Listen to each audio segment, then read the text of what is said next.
नमस्कार, समाचार इंडिया में आपका स्वागत है। आप भागती दौड़ती जिंदगी में क्या सोचते हैं खुद के बारे में, फ्यूचर के बारे में और खुद की राशियों के बारे में? क्या आपको कामयाबी मिलेगी या नहीं मिलेगी? या आप नेतागिरी में अगर जा रहे हो तो और इंजीनियरिंग साथ में कर रहे हो, शिक्षा के पथ पर चल रहे हो, तो कहीं आप ठहर कर ये भी सोचिएगा कि आपके साथ हो क्या रहा है। आपको कामयाबी क्यों नहीं मिल रही है? आप कामयाब क्यों नहीं हो पा रहे हैं? अगर आप कामयाब हो भी रहे हैं तो क्या आपकी राशि में क्या अच्छा है और क्या बुरा है जिससे कहीं ना कहीं कामयाबी रुक रही है? ये बातें मैं क्यों कर रहा हूं? समाचार इंडिया पर पहले भी हमने बहुत सारे इंटरव्यू किए हैं जो राशियों को लेकर किए हैं, कामयाबी को लेकर किए हैं, लेकिन इस बात को हम इस बार काफी दिनों के बाद सामने रख रहे हैं। मेरे साथ में उत्तराखंड की जानी मानी हस्तियों में एक आचार्य जी हैं जो उत्तराखंड के पहाड़ से जन्मे हैं। उन्होंने अपने जीवन में अभी तक जो उतार चढ़ाव देखे हैं बड़े बड़े नेताओं के साथ, आप उनको कहीं ना कहीं देखे भी होंगे। मेरे साथ आचार्य जी हैं। आचार्य जी, अपने बारे में थोड़ा सा हमारे जो देखने वाले लोग हैं उनको बताइएगा आप। नमस्कार सभी दर्शकों को। पहले तो बहुत बहुत धन्यवाद। और मैं पंडित उदयनंद सेमवाल ज्योतिष में विगत लगभग 22 वर्षों से काम कर रहा हूँ। विभिन्न प्रकार के लोगों को, चाहे छात्र हों, चाहे राजनीतिक जीवन हो, चाहे व्यवसायी हो, चाहे सर्वसाधारण व्यक्ति क्यों ना हो, सभी व्यक्ति इस ब्रह्मांड में ज्योतिष से जुड़े हुए हैं। और मैं ज्योतिष में निरंतर एक सेवा का कार्य कर रहा हूँ। निश्चित ही ये मेरे जीविका से भी जुड़ा हुआ है, लेकिन मेरा अधिक से अधिक प्रयास यह रहता है कि मैं अधिक से अधिक सबकी सेवा सत्कार कर सकूं। अच्छा, एक एक चीजों पे हम बात करेंगे आपसे कि जो आचार्य जो पद आपके पास है वो कितनी कठिनाइयों के बाद आपको पद मिला? पहला सवाल भी रहेगा और बहुत सारे सवाल आपसे किए जाएंगे। सबसे पहले मैं आपसे सवाल ये करना चाहूंगा कि आपका जो काम है वो किस प्रकार का काम है? जो लोग इंजीनियरिंग कर रहे हैं और कहीं ना कहीं वो डॉक्टरी का काम कर रहे हैं और दौड़ रहे हैं, मेहनत कर रहे हैं, क्या वो जो लोग हैं उनको जो कामयाबी मिल रही है? और कुछ लोग बहुत ज्यादा मेहनत कर रहे हैं लेकिन उसके बावजूद भी कामयाबी नहीं मिल रही है। तो कहीं ना कहीं जो राशियों का तालमेल है, तो आप क्या देखते हैं? क्या, क्योंकि इस चीज की आपने पढ़ाई किया है, आप उस पर कहीं ना कहीं एक तरह का जो आपका पद है आप उसमें भी मेहनत कर रहे हैं, तो वो जो लोग हैं वो मिलते भी हैं आपसे, तो वो क्या है, वो कैसे राशि को आप देखते हैं और क्या लोगों को वाकई में राशियां देखनी चाहिए, उनकी जन्म कुंडली का आधार देखना चाहिए? इसके बारे में थोड़ा सा आप बताइएगा। देखिए, आचार्य शब्द का अर्थ है आचरण यस्य सा उपचारा, अर्थात जो हमारे आचरण में उपचार गृहीत हो, यानी कि हमारा आचरण ऐसा हो जो शास्त्र सम्मत हो, वेद सम्मत हो। हमारा जो ज्ञान है वो केवल धन कमाने के लिए, ये केवल संसारिकता में मोह और विलासिता पूर्ण वाला ज्ञान नहीं है। यह इहलौकिक और परलौकिक दोनों प्रकार के मार्गों को प्रशस्त करती है ज्योतिष। और ज्योतिष के विषय में मैं कहूं तो ज्योतिष क्या है? ज्योतिष हमारा जो पूर्व जन्मों का कर्म है, जो जिसको हम प्रारब्ध भी कहते हैं, उसी प्रारब्ध का प्रतिबिंब जो है वो ज्योतिष है। जो हम जैसे कर्म करते हैं उसी प्रकार के हमारी जन्म कुंडली में गुण और दोष होते हैं।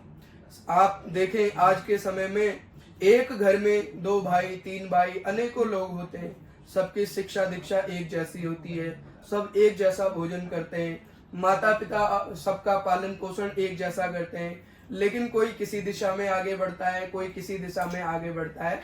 तो यही वैदिक ज्योतिष है, निश्चित ही हमारे प्रारब्ध से जुड़ा हुआ है। अगर हमने पूर्व जन्म में पाप कर्म किए हैं तो वो हमारे जन्म कुंडली में दोष के रूप में आता है, और यदि हमारे पुण्य कर्म है तो वो योग के रूप में बदल जाता है। जैसे गज केश योग है जो कि बृहस्पति और चंद्रमा से बनता है, तो इसका हमें फल मिलता है। लेकिन जो दोष हैं उन दोषों का हमें निश्चित ही कुछ ना कुछ हानि जरूर होती है, उसमें हमें जूझना पड़ता है।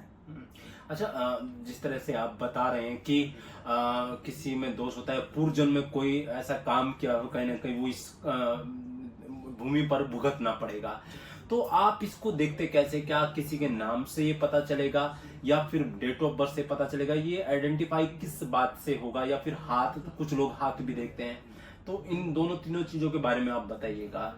देखिए, हस्तरेखा के विषय में तो मुझे कोई ज्ञान नहीं है, लेकिन वैदिक ज्योतिष में मैंने बहुत कार्य किया है। वैदिक ज्योतिष में क्या है कि जब हमारा जन्म होता है, जिस समय माँ के गर्भ से बच्चा बाहर निकलता है, और उस समय उन दोनों के बीच में जो नाल होती है, गर्भ नाल, जब उसको काटा जाता है, तो कई विद्वान उसको जन्म समय मानते हैं। तो कई बार ऐसा होता है कि जब बच्चे का चेहरा दिख गया तो उसी को जन्म समय माना जाता है। उस समय ब्रह्मांड में चंद्रमा किस नक्षत्र में है, कौन से सूर्य किस राशि में है, क्या लग्न है, क्या नक्षत्र है, कौन सा चरण है, कौन सी तिथि है, वार है, मुहूर्त है, उसके अनुसार हमारा पूरा जीवन आगे चलता है। तो उसी को ज्योतिष में जन्म कुंडली कहा गया है ना। तो जन्म कुंडली के अनुसार आपका पूरा जीवन चलता है। फिर समय समय पे उस पे क्या महादशा होती है, जैसे 60 वर्षाणि सूर्यस्य चंद्रस्य दशमेवतु, सूर्य 6 वर्ष के लिए, चंद्रमा 10, ऐसे ऐसे उनकी अवधि आती रहती है। और उन महादशाओं में भी अंतरदशा, प्रत्यंतर दशा, यहाँ तक कि वर्षफल मुद्रा दशा, हर साल राशि परिवर्तन होते हैं। और ग्रहों का केवल एक व्यक्ति विशेष पे ही प्रभाव नहीं पड़ता, समूचे, चाहे एक पत्थर ही क्यों न रखा हुआ हो, चाहे ये विश्व में जो भी घटनाएं घट रही हैं, शेयर मार्केट का उतार चढ़ाव, देखिए निश्चित ही जो हमारे कर्म से बाहर है वो ज्योतिष है। यानी जो हम कर्म से कर सकते हैं वो तो हमारा कर्म है, लेकिन उसका फल क्या है, ज्योतिष है। यही है। अच्छा, जो आप ग्रहों की आप बात कर रहे हैं, चाहे चंद्रमा हो या पृथ्वी हो या सूर्य हो, शुक्र है, शनि है, तो तमाम जितने ग्रह, क्या उन ग्रहों के उनका भी इंसानों को फर्क पड़ता है, उनकी जिंदगी पर कहीं ना कहीं फर्क पड़ता है? निश्चित तौर पे, क्योंकि देखिए, सूर्य आत्मा जगतस्तस्थुकश्च, सूर्य इस जगत की आत्मा है। 9 ग्रहों में जो प्रधान ग्रह है वो सूर्य है। अगर आपकी जन्म कुंडली में सूर्य बलवान है तो आप बहुत शौर्यवान होंगे। आप कहीं जाएंगे 10 लोगों के बीच में, 100 लोगों के बीच में, तो आपका जो व्यक्तित्व होगा वो अत्यंत प्रभावशाली होगा। दूसरे में निर्णय लेने की आपके अंदर क्षमता, जिसको कहते हैं डिसीजन मेकिंग पावर, वो आपकी बड़ी जबरदस्त होगी। इसके अतिरिक्त राजनीति में, राजकाज में, और कहीं भी कोई हमें लीडरशिप से जुड़ा हुआ नेतृत्व करने की जो क्षमता है वो सूर्य से देखी जाती है। चंद्रमा का अर्थ हमारे मन से है। चंद्रमा का काम है चंचल होना।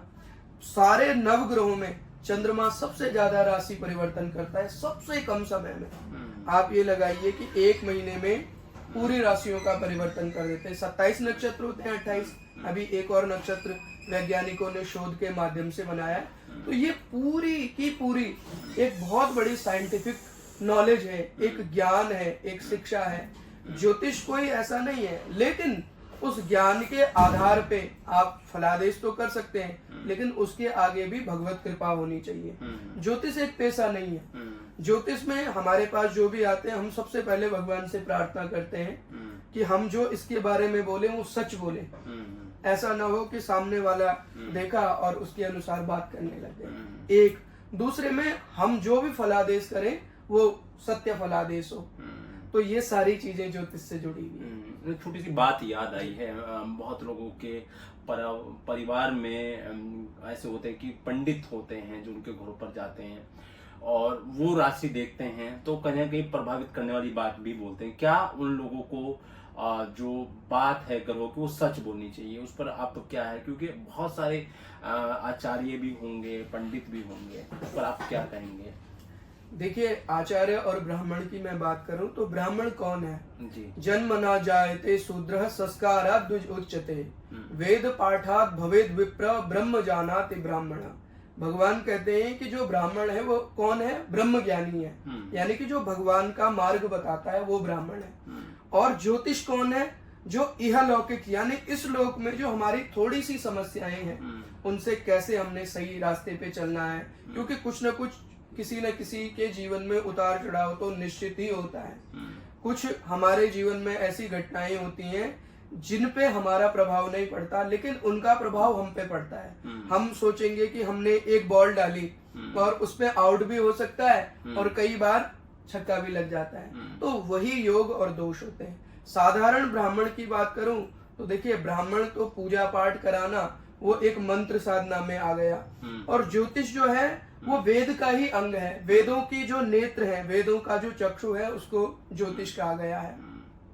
अगर और हमारे यहाँ श्रुति परंपरा रही है, ब्राह्मण को व्याकरण, दर्शन, वेदांग, ज्योतिष, ये सारे ज्ञान पहले से ही उनको सिखाए जाते थे। जिस समय लिपि भी नहीं होती थी, उस समय गुरु और शिष्य, श्रुति कहते हैं, यानी गुरु ने शिष्य के कान में कुछ बात कही और उसी का उसने प्रचार प्रसार किया।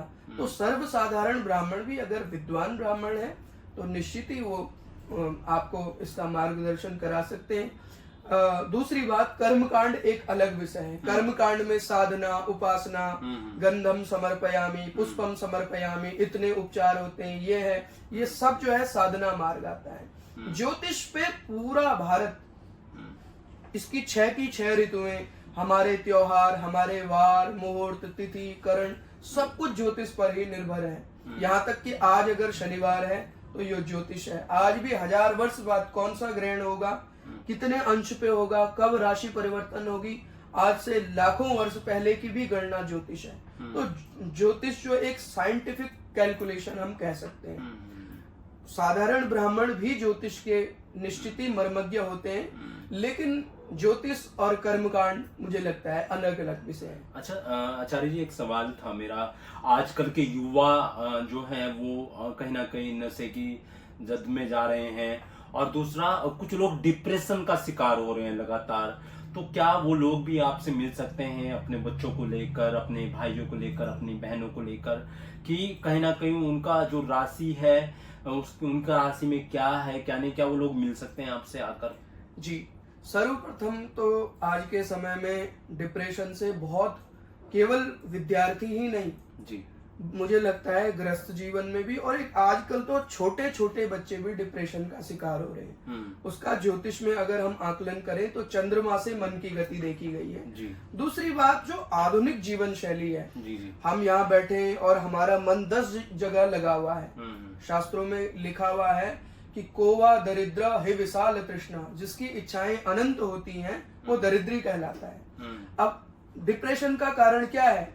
कोई भी कार्य है, हमने मन में बिठा लिया, कोई विचार है, उसी विचार का चिंतन करते रहे, हमने काम कुछ नहीं किया उस पे, लेकिन अंदर ही अंदर अपनी इतनी दुनिया, ख्वाबी दुनिया एक बना ली। सबसे बड़ा कारण वही है। दूसरे में दबाव भी है। तीसरी चीज क्या है?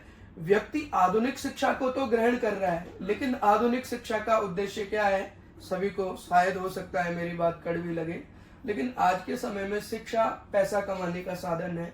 जितना बढ़िया कॉलेज, उतना बढ़िया प्लेसमेंट, उतनी बढ़िया सैलरी। लेकिन हमें जीवन में हमारे नैतिक मूल्य क्या है, हमें जीवन में कैसे रहना चाहिए, माता पिता से शिष्टाचार, परिवार, हमने अपने मन, अपने कर्म और अपनी वाणी को कैसे संयमित रखें, ये हमारे जो नैतिक शिक्षा है, नैतिक मूल्यांकन है, नैतिक मूल्य है, नैतिक कर्तव्य है, दायित्व है, ये हमारे शास्त्रों में हमें सिखाए गए हैं। तो जब हम अपने शास्त्रों की अवहेलना करने लगते हैं, निश्चित ही शास्त्रों में हमारे माता पिता भी आते हैं, कोई किसी परवरिश किसी की कैसी होती है, किसी की कैसी होती है, लेकिन जब हम उस जुड़ाव से दूर होने लगते हैं और आधुनिकता में खोने लगते हैं, तो ना हम यहाँ के होते हैं और ना वहाँ के होते हैं, तो बीच में ही हमारी एक अलग विचारधारा बन जाती है। वही डिप्रेशन का सबसे बड़ा कारण मुझे लगता है। अच्छा, उत्तराखंड में आप जन्मे हैं, टिहरी में, तो आपका कहीं ना कहीं अभी राजनीति के लोग भी मिलते होंगे आपसे, और चाहे वो पुष्कर सिंह धामी हो या विधायक हो, मंत्री हो, बहुत सारे कहीं ना कहीं लोग मुलाकात जरूर हुई होगी आपकी। आप जैसे कि पुष्कर सिंह धामी जी के बारे में मेरा आपका एक सवाल है आपसे कि राजनीति से जुड़ा हुआ, हालांकि नहीं करना चाहिए आपसे, लेकिन फिर भी हम कर रहे हैं कि अगर कभी आपकी मुलाकात हुई हो कभी उनसे, तो आप क्या देखते हैं उनके फ्यूचर को, कि कैसा, कहीं ना कहीं खबरें भी आती हैं कि मुख्यमंत्री बदला जा सकता है, तो क्या लगता है आपको कि अभी बीजेपी के जो नेता है पुष्कर सिंह धामी, जो मुख्यमंत्री उत्तराखंड के, क्या वो बने रहेंगे या फिर कहीं ना कहीं नया चेहरा बीजेपी देगी यहाँ पर? उस पर आप क्या सोचते हैं, क्या कहते हैं आप? देखिए, अगर भाग्य का और ज्योतिष का एक सटीक उदाहरण आपको चाहिए तो वो हमारे माननीय मुख्यमंत्री जी हैं। जी। इतनी कम आयु में हारने के बाद भी दोबारा मुख्यमंत्री बनना और ऐसी विपरीत हवा में भी अपनी जो उनकी लोकप्रियता है उसको बनाए रखना, अपने आप को व्यवस्थित और संतुलित रखना, ये भाग्य और कर्म दोनों की बात है।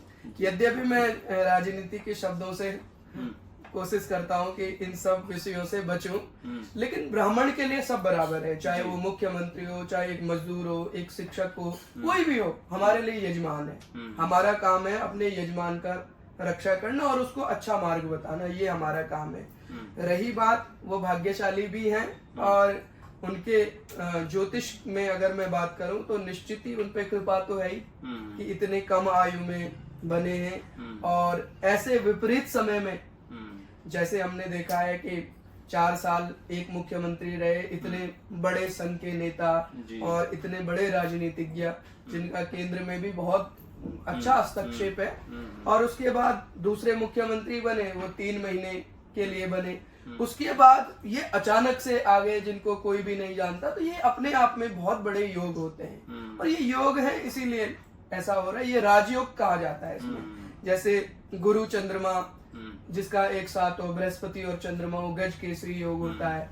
केंद्र में आपके 4 ग्रह मजबूत बन गए, शुक्र बन गया, सूर्य बन गया उच्च का, ऐसे ऐसे अगर मजबूत ग्रह अगर केंद्र में बैठते हैं, कहते हैं कि किम कुर्वन्त ग्रहा सर्वे यस्य केंद्रे बृहस्पति। अगर केंद्र में गुरु हो गया तो वो उसका कोई भी बाल बांका नहीं कर सकता। परेशानियां आती हैं लेकिन छू करके वापस हो जाती हैं।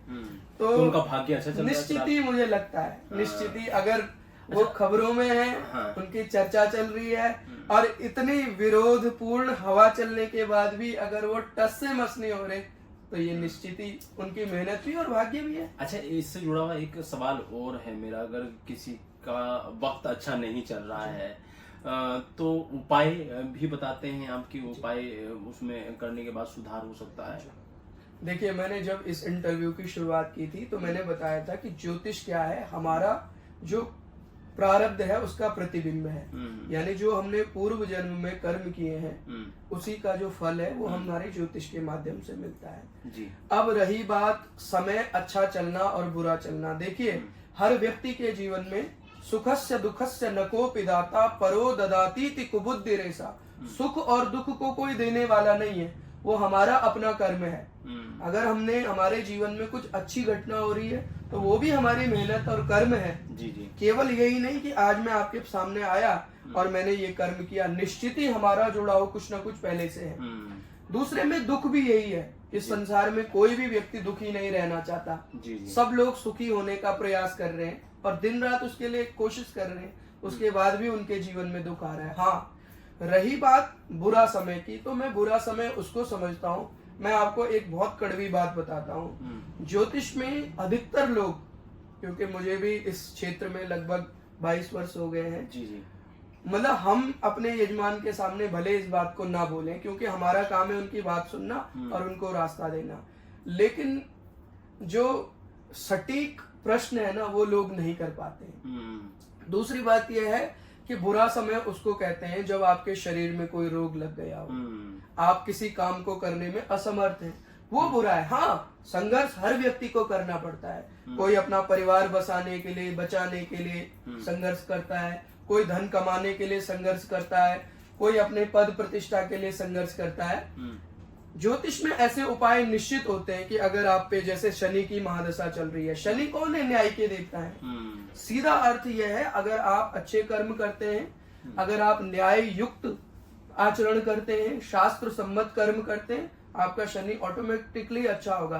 पर कई बार ऐसा होता है जैसे शनि की महादशा है या साढ़े सती है या ढैया है, उस समय थोड़ी सी विपरीत परिस्थितियां होती हैं और होता क्या है, हम बिल्कुल सीधी दिशा में आगे जा रहा, बिल्कुल सीधी दिशा में, और ऐसा होगा कि जब हम अपने मंजिल में पहुंचने वाले हैं, अपने लक्ष्य तक पहुंचने वाले हैं, उससे पहले इतने विरोध उत्पन्न होने लगेंगे कि हम चाह करके भी उस लक्ष्य तक नहीं पहुंच पाएंगे। तो इसको मैं संघर्ष कहूंगा, बुरा समय में नहीं कर सकता। अच्छा, कुछ लोग हमने देखे हैं कि जैसे बड़े नेता, यहाँ तक कि मुख्यमंत्री भी, पत्रकार भी है इसमें, और आम जनमानस भी बहुत लोग हैं जो अलग अलग प्रकार के हाथों में पत्थर अंगूठी के तौर पर पहनते हैं। क्या इसका भी कोई असर होता है इंसानों पर कि कहीं ना कहीं वो उसकी जिंदगी में कुछ जो चल रहा है उसमें कुछ बदलाव आएगा? जैसे कुछ पन्ना या अलग अलग तरह के पत्थर पहनते हैं लोग, ये क्या है? इसके बारे में आप थोड़ा सा बताइएगा खुलकर। देखिए, ज्योतिष में मुख्यतया 9 रत्न होते हैं। होने के लिए तो लगभग 450 से अधिक रत्न होते हैं, वो उपरत्न कहे जा सकते हैं। लेकिन हमारी ज्योतिष में अगर देखा जाए, जो वैदिक ज्योतिष है उसमें मुख्य 9 रत्न होते हैं। सूर्य का अंश है माणिक्य।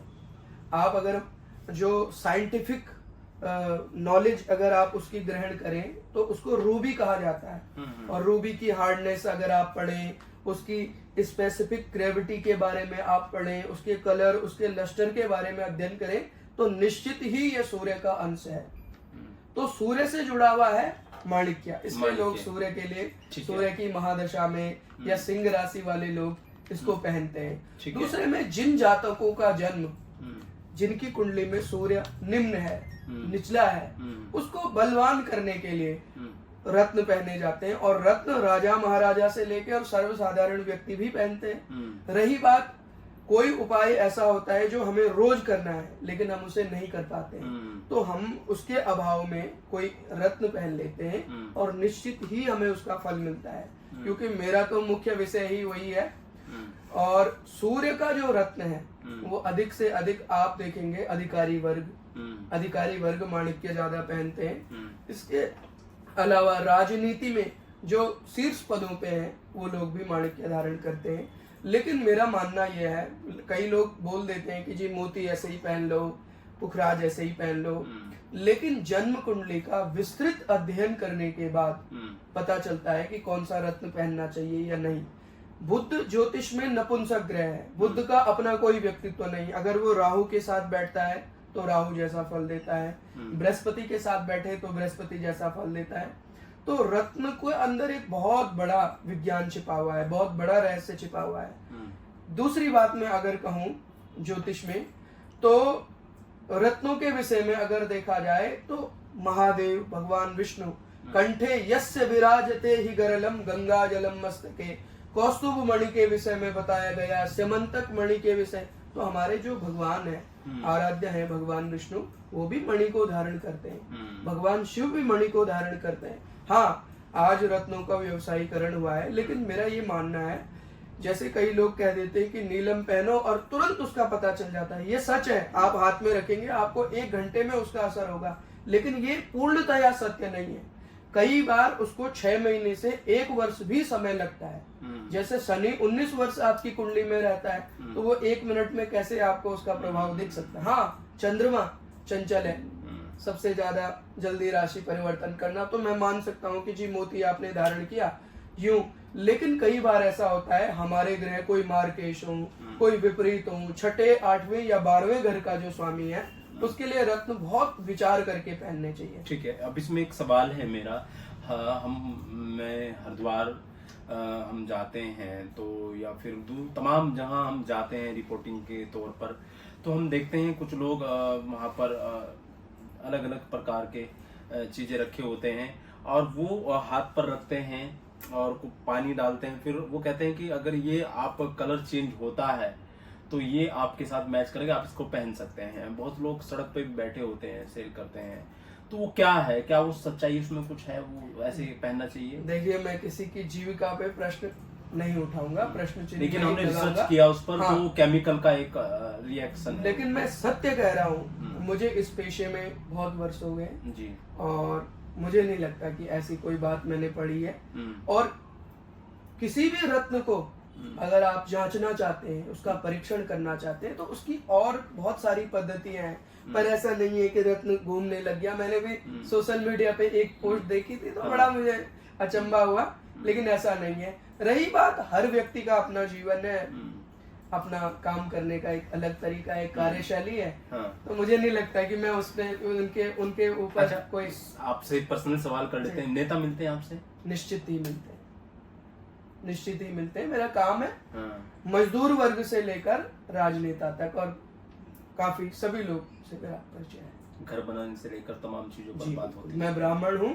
छोटा निर्णय हो चाहे जीवन का बड़ा निर्णय हो, क्योंकि हमारे यहाँ 16 संस्कार होते हैं जन्म से। आपको आश्चर्य होगा कि आप ऐसी बात, जब लोग किसी बच्चे की प्लानिंग भी करते हैं तो हमसे पहले प्रश्न पूछे जाते हैं कौन सा समय है, और हमारे शास्त्रों में इसको गर्भाधान कहा है। ये कोई आज की बात नहीं बता रहा हूं मैं कि मैंने बच्चे को कौन सा कोर्स करना चाहिए, क्या करना चाहिए, हमारी एक विधा है। हम, मेरा कभी भी ये इंटेंशन नहीं रहता कि मैं किसी को विचलित करूं, लेकिन मैं ये जरूर बताता हूं कि जी इसकी जन्मपत्री में सूर्य ये इस भाव में है, तो इसको इस फील्ड में जाना चाहिए। ये मेरा एक उनके लिए एक सुझाव मात्र होता है। लेकिन मैं अगर कोई बच्चा मेडिकल के 3rd ईयर में है और मैं अचानक कह दूं कि नहीं तो इसको तो कला में अच्छा होना है, ऐसा मेरा काम नहीं है। और सच बात बता रहा हूँ, व्यक्ति वही करता है जो उसके लिए बना हुआ है। हम सब कठपुतलियां हैं। तो ये ज्योतिष का मेरा एक छोटा सा, राजनीति में भी वही सफल होता है। अभी ज्योतिष में हम बहुत सारी आपसे बातें करेंगे आने वाले समय में। आप अपने बारे में थोड़ा सा बताइए। आप टिहरी जन्मे हैं। एक तो लोग सोचते हैं आचार्य सब जब सुनते हैं तो ऐसा लगता है कि आसान है, किसी गुरु के चेले हैं उसके बाद वो आचार्य बन गए। इसकी प्रक्रिया क्या होती है? आप थोड़ा सा अपने बारे में बताइए कि आपने पढ़ाई क्या क्या किया है, कहाँ आपका जन्म हुआ है, थोड़ा सा उसके बारे में बताइए आप। देखिए, मेरा जन्म हुआ है उत्तराखंड में, टिहरी जनपद में घनसाली एक स्थान है, वहाँ पे ग्राम मलेथा भिलंग है, वहाँ पे मेरा जन्म हुआ जी। और मेरे दादाजी जो कि ज्योतिष के अनन्य विद्वान थे। मैं ब्राह्मण परिवार से आता हूँ। वही आपके गुरु भी हैं? हाँ, मैं अपना गुरु अपने दादाजी को और अपने पिताजी को समझता हूँ। ठीक है। उन्होंने ही मुझे ज्योतिष की आरंभिक शिक्षा दी। शायद आपको आश्चर्य होगा, जब मैं 3री कक्षा में था तो मुझे दुर्गा सप्तशती के अधिकांश मंत्र कंठस्थ थे। अधिकांश मंत्र मेरे दादाजी ने मुझे बहुत चीजें सिखाई, नक्षत्रों का ज्ञान, उस समय मुझे बहुत सारा उन्होंने सिखाया। दूसरे में मैं ब्राह्मण परिवार से आता हूँ। मेरी जो शिक्षा हुई वो संस्कृत जगत में हुई। मेरे फादर साहब, मेरे पिताजी भी ब्राह्मण हैं, ब्रह्मवृत्ति करते हैं। जिस समय मैं देहरादून में आया, अपनी 5वीं की शिक्षा मैंने गढ़वाल में पूरी की, उसके बाद देहरादून आया। उसके बाद 8वीं तक मैंने साधारण स्कूल में अध्ययन किया, जैसे जूनियर हाई स्कूल या इस प्रकार। मैं सरकारी विद्यालय से ही पढ़ा हूँ, कोई ऐसा नहीं है कि बहुत बड़े किसी उससे। और मेरे पिताजी का किसी हादसे में थोड़ा सा चोट लग गई तो मैं उनके स्थान पे उनके मंदिर जाने लगा। पर मेरी धार्मिक जो रुचि है वो बचपन से ही है। सुबह 4 बजे उठना, ब्रह्म मुहूर्त में ठंडे पानी से स्नान करना। मेरे जितने जजमान है पुराने, आपको आश्चर्य होगा, मेरी 30 वर्ष की आयु है और मेरे 20-22 वर्ष पुराने जजमान है। अब आप सोचिए कि मैं कब से इस क्षेत्र में आया हूँ। लेकिन ऐसा नहीं है कि केवल मैं ब्राह्मण परिवार में जन्मा और मैंने पंडिताई शुरू कर दी। मैंने 8वीं के बाद पूर्व मध्यमा, उत्तर मध्यमा, शास्त्री, ये सारे कार्य मैंने किए। उसके बाद मैंने हिंदी के क्षेत्र में भी कार्य किए और इस समय मैं PhD भी कर रहा हूँ। लेकिन मेरा ज्योतिष में अधिक रुझान है। थोड़ा सा मैं साधना मार्ग में भी चलता हूँ, देवी की पूजा, वो मेरा व्यक्तिगत उस विषय में मैं ज्यादा डिस्क्लोज नहीं करता। तो ठीक है, अपना बहुत इसमें बहुत मेहनत की, बहुत संघर्ष की आवश्यकता होती है और लगन की आवश्यकता होती है। और अगर भगवत कृपा होती है तो निश्चित ही आप एक सफल, इसके भी योग होते हैं। ज्योतिष में आपकी वाणी फलीभूत हो, उसका भी योग होता है। तो ये सब। अच्छा, चेहरा देख के भी आप एक, जैसे बागेश्वर धाम है, वो चेहरा देख कर नाम तक बता देते हैं, तो ऐसी कोई शक्तियां होती हैं, कुछ होता है? देखिए, 8 प्रकार की सिद्धियां होती हैं। अणिमा, महिमा, प्राप्ति, प्रकाम्य, इस तरीके की 8 सिद्धियां होती हैं। अगर कोई परंपरागत प्रणाली से चले तो उन 8 सिद्धियों के फल भी होते हैं। लेकिन आज के समय में एक बहुत ही आसान सिद्धि होती है, उसका नाम बोलते हैं कर्ण पिशाचिनी। बहुत सारे ज्योतिष में और बहुत सारे ज्योतिष के जो बड़े मूर्धन्य विद्वान हैं, फेसबुक या ज्योतिष की मैं बात नहीं करूंगा, जो मूर्धन्य विद्वान है ज्योतिष के, वो लोग क्या करते हैं कि उपासना करते हैं। वो बड़ी क्लिष्ट भी होती है। एक ब्राह्मण के लिए तो बहुत कठिन है, क्योंकि ब्राह्मण यज्ञोपवीत धारण करता है, गायत्री। अगर ब्राह्मण गायत्री का ही जप कर ले तो वही सिद्धि है उसके लिए। लेकिन मुझे ऐसा लगता है, देखिए, मेरा उनसे कभी भी वास्ता नहीं पड़ा, ना मैं उनसे मिला हूँ। लेकिन अगर इतनी कम आयु में अगर पूरी दुनिया को वो प्रभावित कर रहे हैं तो कुछ ना कुछ शक्ति तो जरूर होगी उनके अंदर। मैं उनके ज्ञान पे सही है नहीं है, मैं इस विषय में तो बहुत छोटा हूँ उनके सामने, लेकिन मुझे ऐसा लगता है कि उन्होंने कुछ सिद्ध किया है। और निश्चित ही हनुमान जी की कृपा तो है ही, क्योंकि हम एक बार झूठ बोल सकते हैं, एक बार किसी को रिझा सकते हैं, लेकिन बार बार बने रहना, और इस आधुनिक समय में जब 1 मिनट में झूठ 1 मिनट में पकड़ा जा सकता है, अपने आप को बना के रखना और उसी शीर्ष स्थान पर बने रहना, मुझे लगता है निश्चित ही कोई ना कोई साधना का फल होगा। अच्छा, एक पर्सनल सवाल है आपका, आपकी जिंदगी से जुड़ा हुआ, और ये अंतिम सवाल है। आगे आने वाले टाइम में जब होगा तो हम बहुत सारी बातें और करेंगे लोगों के बारे में। आपके पिताजी मंदिर में सेवा दी है उन्होंने, है, तो आपको देखकर वो कितना खुश होते हैं कि मेरे बेटे हैं जो मेरे पद पर हैं और बेहतर कर रहे हैं, लोग जान रहे हैं, उनसे बड़े नेता छोटे नेता सब मिलते हैं। कैसा लगता है उनको जब आप घर जाते हैं? देखिए, एक पिता संसार में ऐसा रिश्ता है, पूरी दुनिया आपको हराना चाहती है, यहाँ तक कि आपके मित्र, आपके भाई, सब लोग, लेकिन एक पिता का संबंध ऐसा होता है जो अपने बच्चे को अपने से श्रेष्ठ देखना चाहता है। और मेरा सौभाग्य है कि मुझे भागवत जी की व्यासपीठ करने का भी अवसर मिला।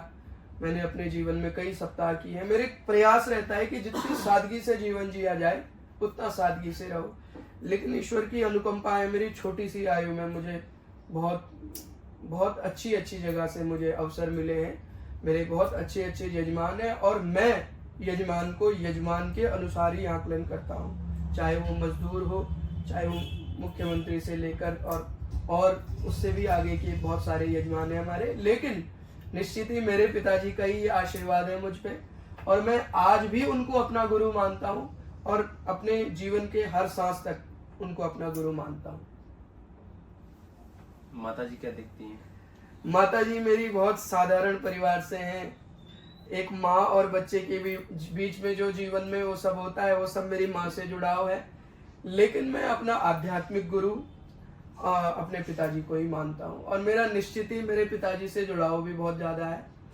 और मैं आपको एक और बात बताऊं जी, मैंने अपने जीवन में बहुत लोगों को चुनाव लड़ाया, सही आकलन करके देता हूँ, ये लिस्ट है, ये इतने लोग होने चाहिए, ये कमी है, ये कमी है, जीत पाए। मैं आपको बिल्कुल सच बात बता रहा हूँ। उसका उदाहरण आप मेरे बारे में निश्चित ही जानते हैं। मैं 6 महीने 1 वर्ष पहले भी किसी का आकलन कर सकता हूँ, लेकिन मैं व्यक्तिगत जीवन में चाहे कितना ही विद्वान क्यों ना हो, मेरे जीवन में अंततः वही होता है जो मेरे पिताजी चाहते हैं। और अगर मैंने अपनी इच्छा से कोई निर्णय लिया है तो मैं उसमें हारा हूँ, ये सत्य है मेरे जीवन का। इसलिए मैं अपने पिताजी को अपना गुरु मानता हूँ। तो नेता जीते हैं कुछ? 100% जीते हैं। बहुत से विधायक से लेके पुलिस के बड़े अधिकारी से लेके और एक साधारण छात्र संघ के चुनाव से लेके, निश्चित ही मैं सबको, मेरा काम है मार्गदर्शन करना, तो मैं समय समय पे करता हूँ। ठीक है, आप इनसे मुलाकात जरूर करें या ना करें वो आप देखिएगा। इनके बारे में और भी हम जानकारी आपको देंगे आने वाले समय में। आप देखते रहिए समाचार इंडिया, खबर से लेकर असर तक।